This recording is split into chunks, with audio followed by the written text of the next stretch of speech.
AI dominance की race शुरू हो चुकी है।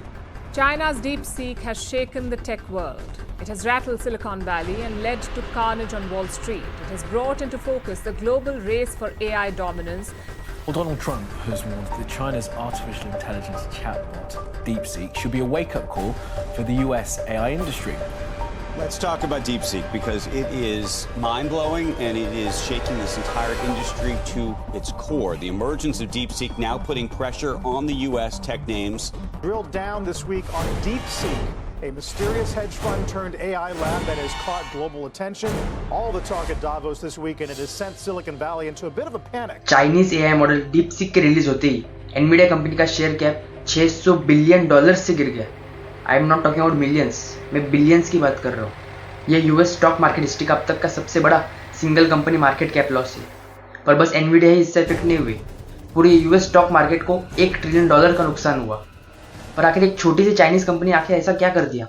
नेस्डेक के शेयर 3% से, माइक्रोसॉफ्ट के शेयर 2.1% से, अल्फाबेट जो गूगल की पेरेंट कंपनी है उसके शेयर 4.2% से, और फिलाडेल्फिया जो सेमीकंडक्टर प्रोड्यूस करती है उसके शेयर 9.2% से गिर गए। 2008 के बाद शायद ही इन जायंट्स ने कभी इतना बड़ा स्टॉक लॉस देखा होगा। आखिर DeepSeek एआई में इतना क्या स्पेशल है और उसके वजह से एनवीडिया और यूएस स्टॉक मार्केट ने इतना लॉस कैसे सफर किया? सब कुछ एकदम सिंपल वे में समझेंगे। So let's start the video. Welcome to the neutral lens, myself Deep Bidvi. First of all channel को सब्सक्राइब करें, आपका एक सब्सक्राइब मेरे लिए बहुत ही वैल्यूएबल है। वीडियो को पूरी देखें और अगर अच्छी लगे तो लाइक करें। 2 साल पहले 30 नवंबर 2022 को ओपन एआई ने ChatGPT को लॉन्च किया। सारे इंटरनेट में बस उसी की बातें चल रही थी, कैसे वो गूगल से बेटर रिजल्ट्स दे रहा था और कमर्शियली भी इंडस्ट्री को काफी हेल्पफुल था।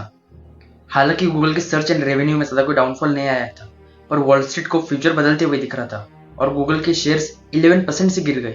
पर अगर ओपन एआई के ChatGPT ने गूगल से मोनोपोली को हिला दिया था तो फिर से एक छोटी सी चाइनीज कंपनी से क्या डर? और भाई इन सब के बीच स्टॉक मार्केट ने एनवीडिया को क्यों तोड़ा?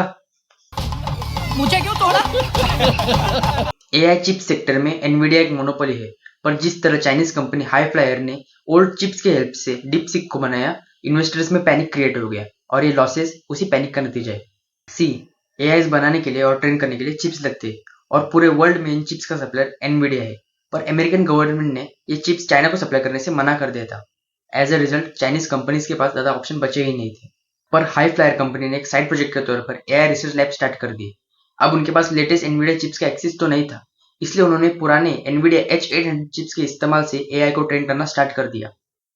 और रिसोर्सेज लिमिटेड होने की वजह से इतने क्रिएटिव और इनोवेटिव वेज ट्राई किए गए कि ओल्ड चिप्स के साथ भी काम चल जाए, एंड इट रियली वर्कड।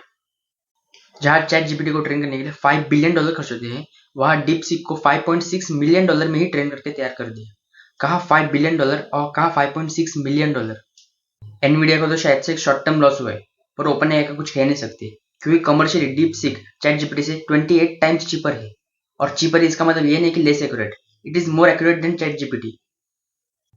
ऊपर से DeepSeek एक ओपन सोर्स है, यानी हर कोई उसका बिल्ड डिजाइन समझ सकता है। On the other hand open AI का ChatGPT ऐसा अलाउ नहीं करता, कंपनी के नाम में ही बस ओपन है। लास्ट वीक तक अगर कोई बोलता भी कि दूसरा एआई मॉडल ChatGPT के आसपास भी आ सकता है तो सैम ऑल्टमैन हंस देता। जब सैम ऑल्टमैन इंडिया आए थे तो उनसे एक क्वेश्चन किया गया था कि इंडिया में भी कोई $10 मिलियन में ChatGPT से एआई मॉडल बना सकता है, तो उनका कहना था कि आप कितना भी ट्राई कर लीजिए, it's hopeless. But if you want to build foundational models, how should we think about that? Where is it that a team from India, 3 super smart engineers with, not 100 million, but let's say 10 million, could actually build something truly substantial? Look, the way this works is we're going to tell you it's totally hopeless to compete with us on training foundation models. You shouldn't try, and it's your job to try anyway. And I believe both of those things. I think it is pretty hopeless, but शायद से उस time के लिए वो एक savage reply था, पर अभी भैया मेरे मुंह से निकल गई, मेरी जबान टूट गई यार। क्या कर रहा है? चाइना मैसिवली टेक्नोलॉजी और इनोवेशंस में इन्वेस्ट कर रहा है और DeepSeek उसी का रिजल्ट है। अगर आपने पीटर थिल की 0 to 1 बुक पढ़ी हो तो उन्होंने इसमें 2 टाइप के प्रोग्रेसेस की बात की थी, हॉरिजॉन्टल प्रोग्रेस और वर्टिकल प्रोग्रेस। वर्टिकल प्रोग्रेस मतलब न्यू इनोवेशंस लाना और नई टेक्नोलॉजी इंट्रोड्यूस करना। 1980s और 90s में जब अमेरिका में new companies like Microsoft, Google, Amazon grow हो रहे थे और नए चेंजेस और इनोवेशंस ला रहे थे। एंड हॉरिजॉन्टल प्रोग्रेस मतलब सिंपली किसी एक चीज को कॉपी करना और इसे एक मास स्केल पे प्रोड्यूस करना। एंड चाइना की इसमें स्पेशलिटी के बारे में मुझे कुछ ज्यादा बताने की तो जरूरत है नहीं। कोविड से पहले हर कंट्री के लिए चाइना ही फर्स्ट चॉइस मैन्युफैक्चरिंग हब था। कोविड के बाद ट्रस्ट थोड़ा कम तो हुआ है, पर आज भी बहुत सी कंट्रीज के लिए चाइना ही फर्स्ट चॉइस मैन्युफैक्चरिंग हब है। वर्ल्ड की 31.2% मैन्युफैक्चरिंग अकेला चाइना ही हैंडल करता है और सेकंड पर है USA 16.2%, almost half, and India number 5 2.9%। China हमसे 3 साल बाद 1949 में आज़ाद हुआ था, पर आज चाइना का ट्रेड सरप्लस रेवेन्यू 1 ट्रिलियन के पास पहुंच चुका है। अब तक लोगों को लगता था चाइना एक कम्युनिस्ट कंट्री है तो बस ग्लोबलाइजेशन पर ही फोकस कर सकती है, इनोवेशन पर नहीं, पर स्टैट्स कुछ और ही कहते हैं। चाइना ने ईयर 2024 में रिसर्च एंड डेवलपमेंट पर $496 बिलियन खर्च किए, second most in the world. US अपने जीडीपी का 3.4% R&D पर खर्च करता है, चाइना 2.4 और India only 0.64%। China truly next world leader बनने के लिए अमेरिका को हर पैरामीटर पे कंपटीशन दे रहा है। हमें एक विश्व गुरु बनने का सपना तो दिखाया जाता है, पर ना हम स्टार्टअप इकोसिस्टम के मामले यूएस से कम्पीट कर सकते हैं, ना मास प्रोडक्शन के मामले में चाइना से।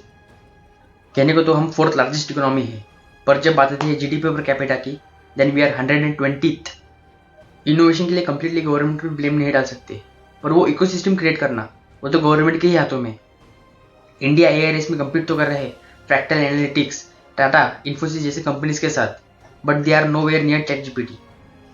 एंड एआई क्रिएट करने के लिए जो चिप्स लगती है, यूएसए ने उन पर भी रिस्ट्रिक्शंस लगा के रखे हैं। देख लो, जिन जिन लोगों ने ट्रम्प जीतने पर स्टोरीज लगाई थी, ग्लोबल पॉलिटिक्स में कोई किसी का सगा नहीं होता। आप फ्रेंड्स तब तक ही हो जब तक सामने वाला आपसे पीछे हो। इंडिया के पास अब भी अपॉर्चुनिटी है। DeepSeek is totally open source, new startups, companies analysis करके एक अच्छा कंप्यूटर मार्केट में उतर सकती है।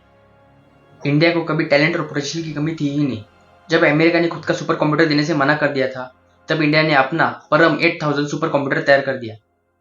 हर बार हम सुनते हैं मोस्ट ऑफ जाइंट कंपनीज के सीईओ इंडियन ही है, फिर वो इंडिया में क्यों नहीं रुकते? क्योंकि हमने वैसा इकोसिस्टम ही तैयार नहीं किया, पर अब हमें करना पड़ेगा। चाइना ग्रो कर पाया क्योंकि उनका टैलेंट कंट्री के अंदर ही रहा और विद कंट्री ग्रो हुआ। चाइना ने उन्हें वैसा इकोसिस्टम प्रोवाइड किया। आज के टाइम पर इंडिया के सारे टैलेंट फॉरेन कंपनीज हायर कर लेती है। अब कंपटीशन और भी इंटेंस हो चुका है। पहले चैटजीपीटी को कोई भी कंपटीशन नहीं था, पर अचानक से चीजें चेंज हो चुकी है। Within a week ChatGPT backfoot पर चला गया है and 101% OpenAI will counter. Sam Altman का भी कहना है डीपसीक इज गुड, बट हम भी बेटर वर्जन निकालेंगे जल्द ही। लोगों को एआई बस सर्च तक लिमिटेड लगता है, पर इसका हर इंडस्ट्रियल सेक्टर में यूज है, even in military, defence, everything.